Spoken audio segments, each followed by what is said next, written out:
प्रणाम यज्ञ।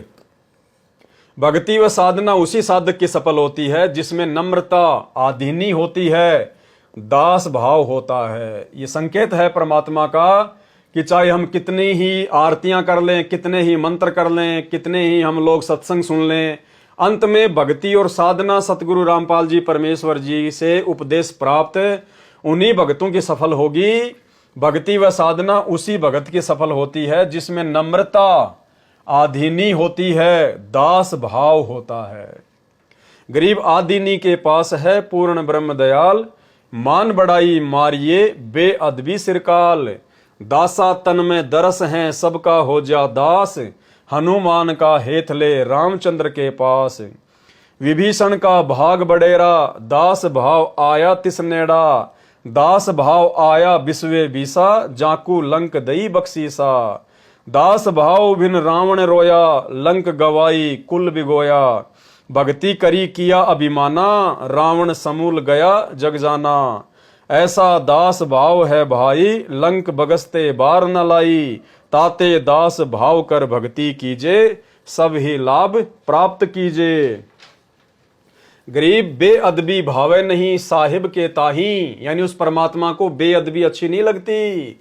आजाजील की बंदगी पल माहे बहाई। उपरोक्त अमृतवाणी सूक्ष्म वेद की है। इनका भावार्थ है कि भगत में विनम्रता होनी चाहिए, जिस कारण से भगत की भक्ति सफल होती है।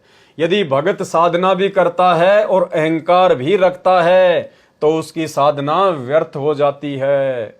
उदाहरण दिए हैं कि हनुमान जी भगवान भगत थे, श्री रामचंद्र जी के साथ अति आधीन होकर रहते थे, जिस कारण से श्री रामचंद्र जी अपने प्रिय विनम्र भगत से विशेष प्यार करते थे। यानी सतगुरु रामपाल जी भगवान भी अपने उसी भगत से विशेष प्यार और प्रेम करेंगे जिसमें आधीनता होगी, जिसमें विनम्रता होगी, जो मर्यादित होकर भक्ति करता होगा। ये परमात्मा किसी भगत का सुंदर चेहरा नहीं देखता, ये किसी की 6 फुट की हाइट नहीं देखता, ये किसी का पैसा और कार कोठी नहीं देखता। परमात्मा केवल अपनी आत्मा और उस आत्मा में भक्ति कितनी है, मर्यादा कितनी है, विनम्रता और आधीनी कितनी है, वो देखता है परमात्मा। रावण लंका देश का राजा था, उसने श्री शिव जी तम गुण की भक्ति की और अहंकार भी अत्यधिक रखा।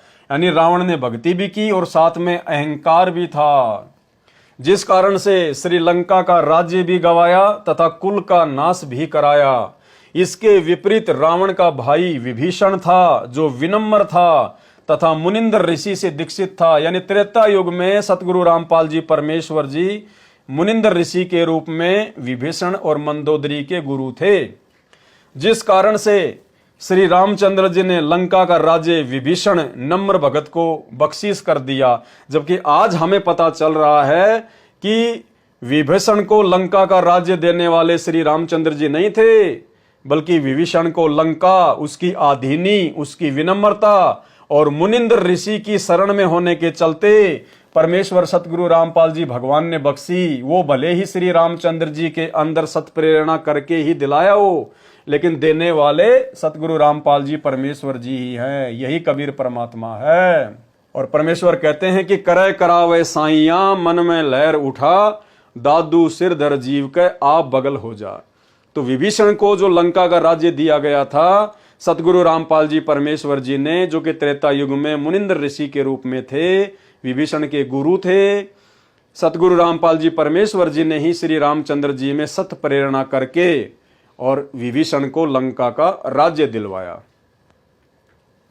इसके विपरीत रावण का भाई विभीषण, जो विनम्र था तथा मुनिंदर ऋषि से दीक्षित भी था, जिस कारण से श्री रामचंद्र जी ने लंका का राज्य विभीषण नम्र भगत को बख्शीश कर दिया, मुफ्त में दे दिया। इसलिए परमात्मा से सर्व लाभ लेने के लिए दास भाव अर्थात नम्रता पूर्वक भक्ति करनी चाहिए। ऊपर मुंह करके नहीं चलना चाहिए, अहंकार नहीं होना चाहिए, भक्तों से राग द्वेष ईर्ष्या नहीं होना चाहिए, लड़ाई झगड़ा नहीं करना चाहिए। जो गुरु बचन पे डट गए, कट गए फंद 84 के, कट गए फंद 84 के, कट गए फंद 84 के।